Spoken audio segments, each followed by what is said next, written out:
स्वागत है the deep dive में। आज की हमारी एक खास चर्चा हमें भेजी है हमारे एक श्रोता आरव ने।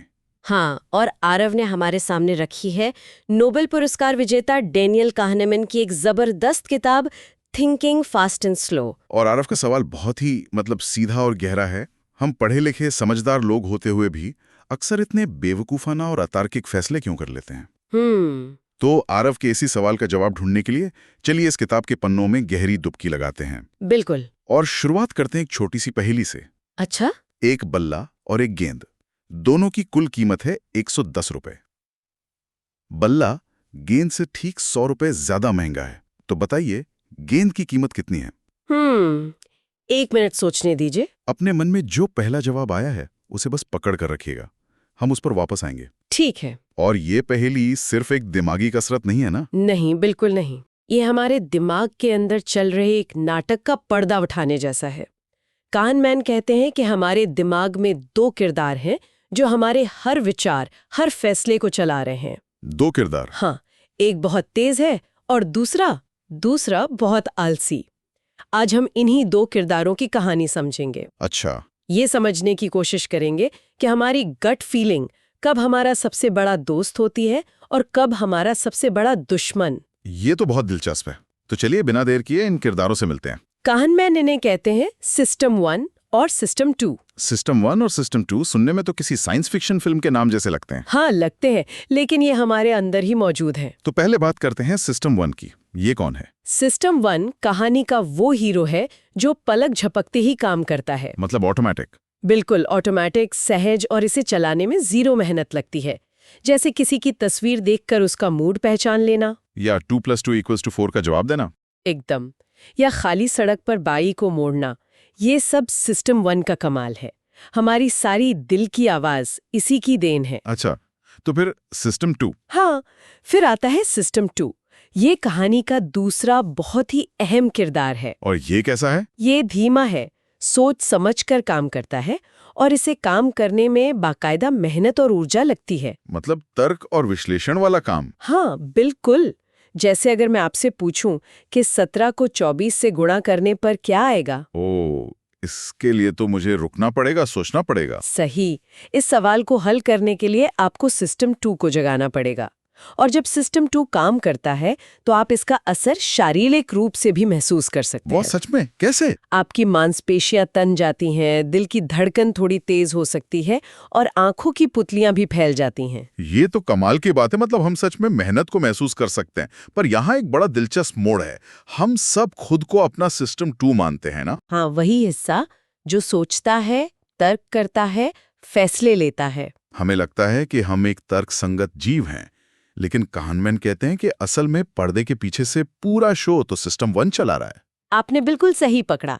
ज्यादातर समय इन दोनों में एक अजीब सा गठबंधन होता है। गठबंधन? सिस्टम 1 दुनिया को देखता है और तुरंत अपनी राय बना लेता है, और हमारा सिस्टम 2 जो स्वभाव से थोड़ा आलसी है, वो बिना ज्यादा सवाल जवाब किए उन सुझावों पर मोहर लगा देता है। बिल्कुल।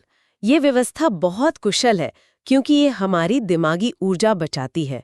रोजमर्रा के हजारों छोटे-मोटे फैसलों के लिए ये एकदम सही है। लेकिन इसी आलस में बड़ी-बड़ी गलतियों के बीच छिपे होते हैं। तो ये आलस ही हमें मुश्किल में डालता है। इसका कोई असली उदाहरण है? एक बहुत ही क्लासिक प्रयोग है। कुछ लोगों को 7 अंकों का एक नंबर याद रखने के लिए कहा गया। 7 अंकों का नंबर? ये तो मुश्किल है। हाँ, ये एक ऐसा काम है जिसमें सिस्टम 2 पूरी तरह व्यस्त हो जाता है। उसे अपनी सारी ताकत लगानी पड़ती है। अब जब उनका दिमाग इस नंबर को याद रखने में लगा हुआ था, उन्हें स्नैक्स के लिए 2 विकल्प दिए गए। क्या विकल्प थे? एक चॉकलेट केक और एक फ्रूट सलाद। अरे वाह, मुझे अंदाजा है कि क्या हुआ होगा। केक जीता है ना? बिल्कुल। ये तो मेरे साथ रोज होता है। दिन भर की थकान के बाद दिमाग सलाद के बारे में सोचना ही नहीं चाहता। एकदम सही। ज्यादातर लोगों ने चॉकलेट केक चुना। क्यों? क्योंकि जब सिस्टम 2 व्यस्त था तो कंट्रोल इम्पल्सिव यानी आवेगी सिस्टम 1 के हाथ में आ गया। और सिस्टम 1 को सब्र नहीं है। उसे तत्काल संतुष्टि चाहिए। मीठा, तला हुआ, मजेदार खाना, ये सब सिस्टम 1 की दुनिया है। ये दिखाता है कि जब हमारा सोचने वाला दिमाग थक जाता है तो हमारा महसूस करने वाला दिमाग ड्राइविंग सीट पर आ जाता है। वाह, लेकिन एक और प्रयोग है जो इससे भी ज्यादा चौंकाने वाला है ना, अदृश्य गोरिल्ला वाला। हाँ, वो तो दिमाग हिला देने वाला है। उसे अदृश्य गोरिल्ला के नाम से जाना जाता है। तो हुआ क्या था उसमें? लोगों को बास्केटबॉल खिलाड़ियों का एक वीडियो दिखाया गया और उनसे कहा गया कि वे सफेद शर्ट वाली टीम के पास को गिना करें। ठीक है, एक मुश्किल काम है जिसमें पूरा ध्यान लगाना पड़ता है। हाँ, और वीडियो के बीच में एक व्यक्ति गोरिल्ला की पोशाक पहने हुए आता है, मैदान के बीच में खड़ा होता है, अपनी छाती पीटता है और चला जाता है। और वो कितनी देर तक स्क्रीन पर रहता है? पूरे 9 सेकंड तक। 9 सेकंड? ये तो बहुत लंबा समय है। मतलब उसे मिस करना तो नामुमकिन है। आपको ऐसा लगता है, लेकिन हैरान करने वाली बात यह है कि लगभग आधे लोगों को वो गोरिल्ला दिखाई ही नहीं देता। क्या मतलब वो उसे सचमुच नहीं देखते? वो उसे सचमुच नहीं देखते। गिनती करने का काम उनके सिस्टम 2 को इतना व्यस्त कर देता है कि सिस्टम 1 की देखने और ध्यान देने की क्षमता भी एक तरह से बंद हो जाती है। ये तो यकीन करना मुश्किल है। इसका मतलब तो ये हुआ कि हम दिन भर में न जाने क्या-क्या जरूरी चीजें मिस कर देते होंगे, सिर्फ इसलिए कि हमारा ध्यान कहीं और है। ये हमें हमारे दिमाग के बारे में 2 बातें बताता है। पहला, हम उन चीजों के प्रति अंधे हो सकते हैं जो हमारे ठीक सामने होती हैं। और दूसरा, हम अपने इस अंधेपन के प्रति भी अंधे होते हैं। जिन लोगों ने गोरिल्ला नहीं देखा, उन्हें बाद में यकीन ही नहीं हुआ कि वो वहां था भी। वाह! तो मतलब हम न सिर्फ चीजें मिस करते हैं, बल्कि हमें ये भी नहीं पता होता कि हम कुछ मिस कर रहे हैं। अच्छा, अब मुझे उस बल्ले और गेंद वाली पहेली पर वापस आना है। हाँ, बिल्कुल। मेरे दिमाग में अभी भी 10 रुपए ही गूंज रहा है। तो बताइए सही जवाब क्या है और ये गोरिल्ला वाली कहानी से कैसे जुड़ा है? बिल्कुल।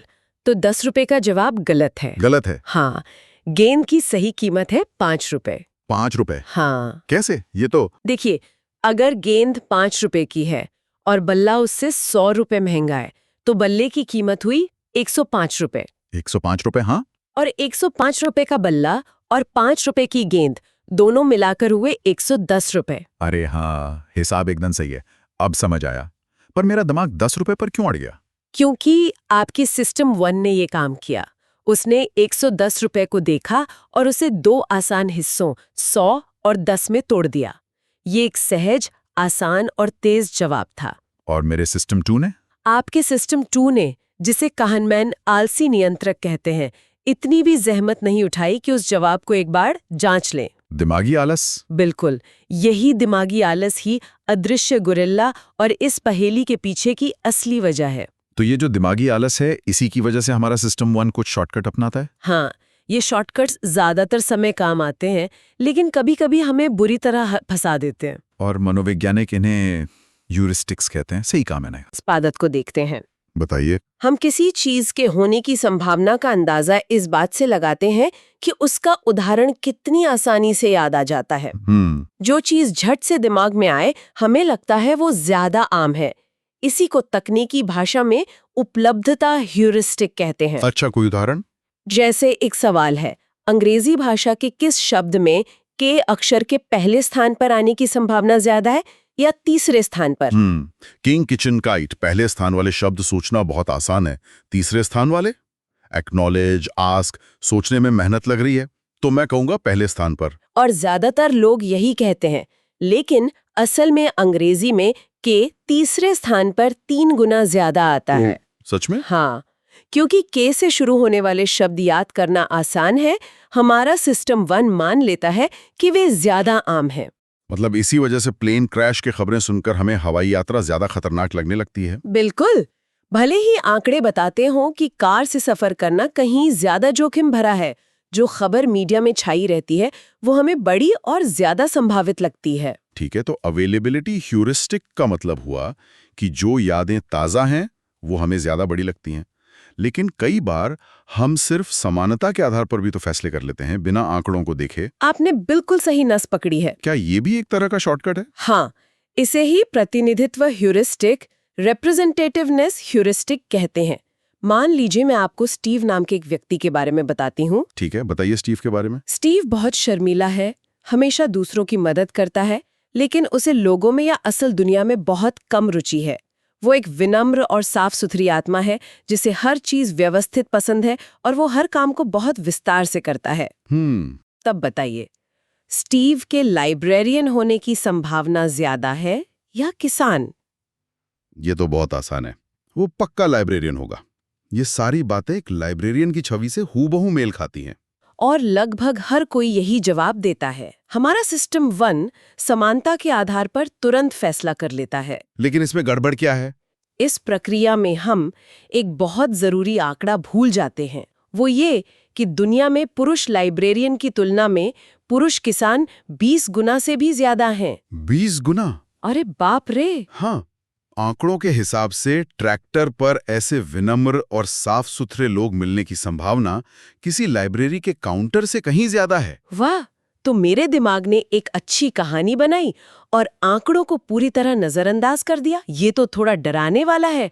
ऐसा लगता है कि हमारा दिमाग एक कहानी बनाने वाली मशीन है। बिल्कुल। भले ही वो कहानी तथ्यों पर आधारित ना हो। बिल्कुल।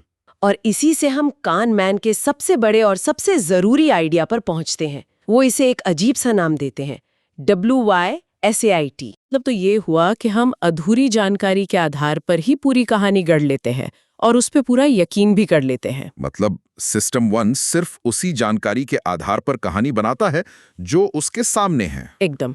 जो जानकारी उसके पास नहीं है वो उसके लिए मौजूद ही नहीं है। जैसे अगर मैं कहूँ क्या मेंढक एक अच्छी नेता बनेंगी, वो बुद्धिमान और मजबूत हैं। ये सुनते ही मेरे दिमाग में तुरंत हाँ का जवाब आया। बिल्कुल। सिस्टम 1 ने बुद्धिमान और मजबूत शब्दों से एक सकारात्मक कहानी बना ली है। और हम ये सोचने के लिए रुकते ही नहीं कि अगली 2 विशेषताएं भ्रष्ट और क्रूर भी हो सकती हैं, जो पूरी तस्वीर ही बदल देंगी। सही कहा। क्योंकि कहानी इतनी अच्छी और सुसंगत लगती है, हम उस पे जरूरत से ज्यादा भरोसा कर लेते हैं। यही हमारे अति आत्मविश्वास मतलब ओवर कॉन्फिडेंस का मूल कारण है। हम सिर्फ वही देखते हैं जो हमारे सामने होता है और उसी को पूरी सच्चाई मान लेते हैं। हाँ, और इसी वजह से जब कुछ हो जाता है तो हमें लगता है अरे ये तो मुझे पता ही था कि ऐसा होगा। इसी को हाइंडसाइट बायस कहते हैं। तो आज की इस चर्चा का सार, आरव के सवाल का जवाब ये है कि हम वो तर्कसंगत प्राणी नहीं हैं जो हम खुद को समझते हैं। नहीं है। हमारे दिमाग के अंदर एक इम्पल्सिव कहानी सुनाने वाला सिस्टम 1 और एक काबिल लेकिन बहुत ही आलसी सिस्टम 2 के बीच लगातार एक खींचतान चलती रहती है। और ज्यादातर समय तेज तर्रार सिस्टम 1 ही जीतता है। लेकिन यहाँ ये समझना बहुत जरूरी है कि सिस्टम 1 कोई विलन नहीं है। वो हमारी ज्यादातर सही चीजों का स्रोत भी है। जैसे बताती है कि इमारत गिरने वाली है, या एक माँ का अंतर्ज्ञान जो बच्चे की तकलीफ को समझ लेता है। अच्छा, ये सब सिस्टम 1 का ही चमत्कार है। बिल्कुल। लक्ष्य से खत्म करना नहीं है। लक्ष्य है ये जानना कि कब धीमा होना है, रुकना है और अपने मेहनती लेकिन आलसी सिस्टम 2 को काम पर लगाना है। और जाते जाते आपके लिए और खासकर आरव के लिए एक और गहरा विचार छोड़ जाते हैं। हाँ, कानमैन 2 तरह के स्व की बात करते हैं। वो स्व। एक है अनुभव करने वाला स्व, जो असल में जीवन जीता है, हर पल को महसूस करता है, हर खुशी हर दर्द को। और दूसरा है याद रखने वाला स्व, जो उस जीवन का हिसाब रखता है, कहानियां बनाता है और भविष्य के लिए फैसले लेता है। एक जो अनुभव करता है और एक जो याद रखता है। और ये याद रखने वाला स्व एक बहुत ही अजीब मुनीम है। वो किसी भी अनुभव की कुल अवधि यानी वो कितनी देर तक चला, इसे लगभग नजरअंदाज कर देता है। मतलब ड्यूरेशन मैटर नहीं करती। नहीं, वो सिर्फ 2 चीजों को याद रखता है, उस अनुभव का सबसे तीव्र क्षण यानी पीक और उसका अंत यानी एंड। इसे पीक एंड रूल कहते हैं। 1 मिनट, इसका मतलब एक छुट्टी जो कुल मिलाकर 10 दिन तक बहुत आरामदायक थी, लेकिन जिसके आखिरी दिन फ्लाइट मिस हो गई और बहुत परेशानी हुई, वो यादों में एक बुरी छुट्टी बनकर रह जाएगी। अरे हाँ, आपका याद रखने वाला स्व उस आखिरी बुरे अनुभव को ज्यादा वजन देगा। वहीं एक दूसरी छुट्टी जो सिर्फ 5 दिन की थी, जिसमें काफी परेशानियां हुई, लेकिन उसका अंत एक शानदार पार्टी से हुआ, वो एक अच्छी छुट्टी मानी जाएगी। ये तो सोचने वाली बात है। ये हमें सोचने पर मजबूर करता है कि हम अपना जीवन किसके लिए जी रहे हैं। ये तो बहुत गहरा सवाल है। क्या हम हर पल को महसूस करने वाले स्व के लिए जी रहे हैं या सिर्फ अच्छी कहानियां और यादें बनाने वाले स्व के लिए? ये सोचना कि किस स्व को प्राथमिकता दी जानी चाहिए, जीवन के कई विकल्पों को छुट्टियों से लेकर करियर तक एक बिल्कुल नए नजरिए से देखने पर मजबूर करता है। और शायद यही बेहतर विचारक बनने की दिशा में पहला कदम है।